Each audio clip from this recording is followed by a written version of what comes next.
Nirmal municipal కార్యాలయం సాక్షిగా ప్రతిపక్ష కౌన్సిలర్ గొంతు నొక్కే ప్రయత్నం జరుగుతుందని బీజేపీ సీనియర్ నాయకులు ధ్వజమెత్తారు.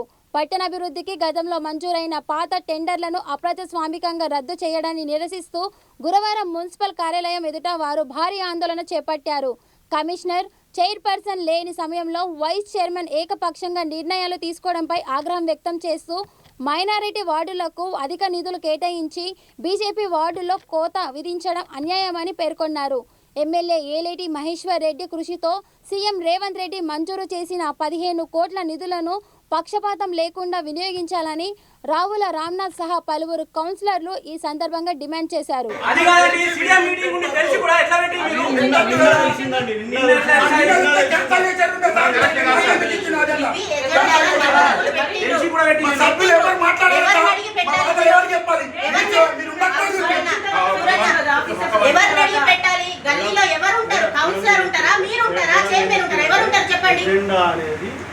కమిషనర్ గారు, చైర్మన్ గారు డిసైడ్ చేసి అదే మీరు కమిషనర్ బాధ్యత.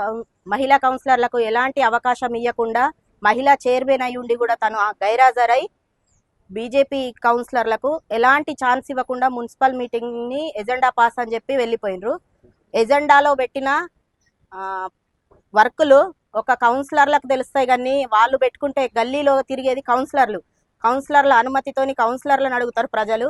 కౌన్సిలర్లకు తెలకుండా వాళ్ళే ఎజెండాలో పెట్టేసి పాస్ చేసుకొని వెళ్ళిపోయింది. మున్సిపల్ సమావేశంలో కేవలం 15 నిమిషాలలో 15 కోట్ల బడ్జెట్ను సెటిల్మెంట్ చేసి వెళ్ళిపోయిన చైర్మన్, వైస్ చైర్మన్ గారు మా వార్డులో రామరావు బాబు గత 30 సంవత్సరాల నుంచి ఎటువంటి అభివృద్ధికి నోచుకోలేదు. చూడండి, ఇంత దైన్యంగా ఉంది మా వార్డు. రామరావు బాబు, వార్డు నెంబర్ 3. ఇంతవరకు రోడ్ లేదు ఇప్పటి వరకు. చైర్మన్ గారు కనీసము మా పక్షాన ఒకసారి ఆలోచించి మీ ఇష్టమైనటువంటి బడ్జెట్ పెట్టి బిల్ పాస్ అని చెప్పి వెళ్ళిపోవడం వల్ల వాకౌట్ చేయాల్సింది మీరు కాదు.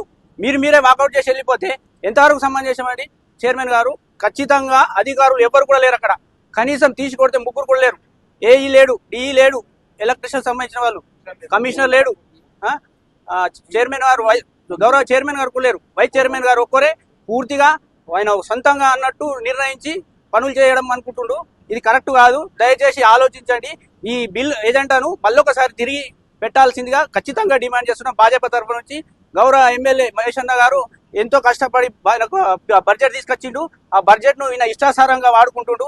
దీనిని మేము తీవ్రంగా ఖండిస్తూ మేము కూడా వాకౌట్ చేస్తున్నాం అని చెప్పి సందర్భంగా తెలియజేస్తున్నాం.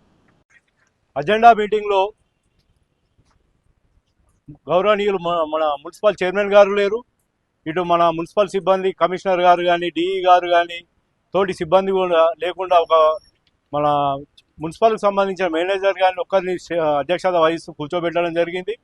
ఇక్కడ ఎవరు మాట్లాడనివ్వకుండా ఒక మహిళా కౌన్సిలర్లకు కానీ, నా తోటి కౌన్సిలర్లకు కానీ ఛాన్స్ ఇవ్వకుండా మన అజెండా గురించి డిస్కషన్ చేద్దామంటే డిస్కషన్ చేయకుండా మాట్లాడుతుంటే వారి తోటి పక్కనున్న కాంగ్రెస్ పార్టీ కౌన్సిలర్లతోటి వాగ్వాదానికి దించడం జరిగింది. దీన్ని అడ్డుకోవడానికి మేము చాలా ప్రయత్నించాము.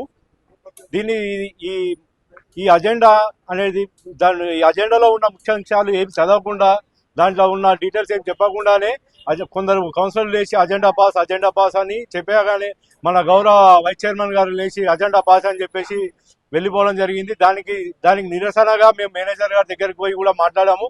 వాళ్ళు ఎట్లా వెళ్తారని అడిగినా కూడా మేనేజర్ గారు కూడా రెస్పాండ్ కాలేరు. దీని మీద పబ్లిక్ కూడా ఆలోచించాలి. ఇప్పుడు నాది ప్రియాషనర్ కౌన్సిలర్ అండి. నేను ప్రియాషనర్ కౌన్సిలర్. నాకు మన ఎమ్మెల్యే సాబ్ గారు గత అజెండాలో నాకు 90 లక్షల రూపాయలు పెట్టడం జరిగింది. మళ్ళీ నిర్మల్లో అత్యధికంగా మా ప్రియాషనర్ నుంచి ట్యాక్స్ పేయింగ్ చేస్తున్నాము. ఎలాంటి మా ద్వారా మా ప్రియాషనర్ పబ్లిక్ కూడా స్వతహాగా ఎవరైనా అమౌంట్ కోసం రాగానే తీసివ్వడం జరుగుతుంది. కానీ మా ఏరియాలో ఎలాంటి అభివృద్ధి లేదు, రోడ్లు లేవు, డ్రైనేజీలు లేవు. దాని గురించి మాట్లాడదామన్నా కూడా ఛాన్స్ ఇవ్వకుండా ఈరోజు అజెండా ముగించడం జరిగింది. 90 లక్షలు ఎటు మాకు ఇప్పుడు ఇచ్చిన ఈ 30-40 లక్షల రూపాయలతో నేను గల్లీ ఏం డెవలప్మెంట్ చేయాలి? ఈ విషయాన్ని మా పబ్లిక్ కూడా గమనిస్తున్నారు, మా ప్రియాషనర్లు కూడా వాళ్ళు కూడా గమనిస్తున్నారు. కావున దీని మీద మా ఎమ్మెల్యే గారు దీని మీద ప్రత్యేక దృష్టి పెడతారు. దీన్ని ఈ అజెండా మీటింగ్ మళ్ళీ నిర్వహించాలని చెప్పేసి మా కౌన్సిలర్ తరఫున మేము కోరుతున్నాం.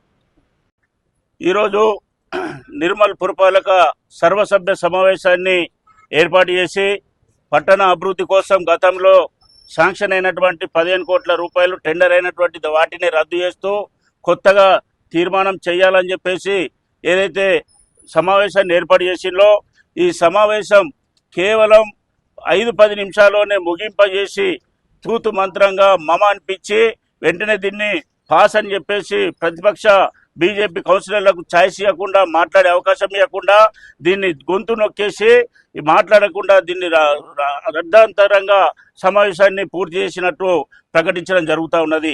ఇలా మేము అడుగుతా ఉన్నాం, సర్వసభ్య సమావేశాన్ని 5-6 రోజుల ముందు మీరు డిసైడ్ చేసిండ్రు.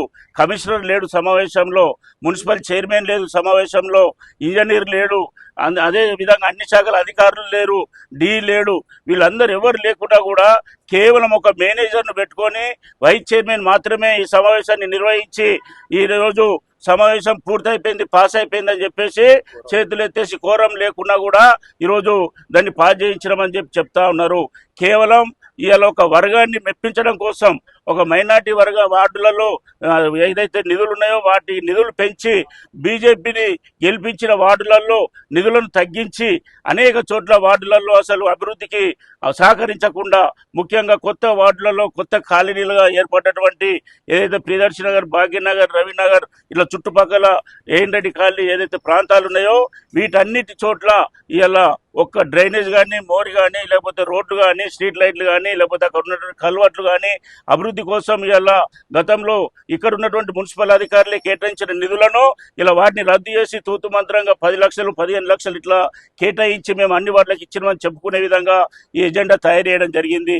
దీన్ని ఎక్కడ నిలదీస్తారో, ఎక్కడ మేము ప్రశ్నిస్తామో, దీన్ని ఎక్కడ వ్యతిరేకిస్తామో అని చెప్పేసి ఇలా మీటింగు భయపడి కేవలం ఒక వర్గానికి కొమ్ము కాస్తూ కాంగ్రెస్ పార్టీ విధానాన్ని వాళ్ళు బయట పెట్టుకోవడం జరిగింది. ఈ విషయాన్ని మేము ప్రజల్లోకి తీసుకెళ్తాం. ఏదైతే పాత టెండర్ను కొనసాగకుండా కొత్త టెండర్ పాస్ అయినట్టు మీరు ఏ విధంగా ఎజెండాలో చర్చించకుండా కోరం లేకుండా మీరు పాస్ అయిందని చెప్తున్నారో ఇది ఏ విధంగా ముందుకెళ్తుందో మేము కూడా ఆలోచన చేస్తాం. మీరు రాబోయేటువంటి రోజుల్లో ఇదే తప్పుడు విధానాలతో పోతే ప్రజా కోర్టులో మిమ్మల్ని నిలదీస్తామని చెప్పేసి భారతీయ జనతా పార్టీ హెచ్చరించడం జరుగుతూ ఉన్నది.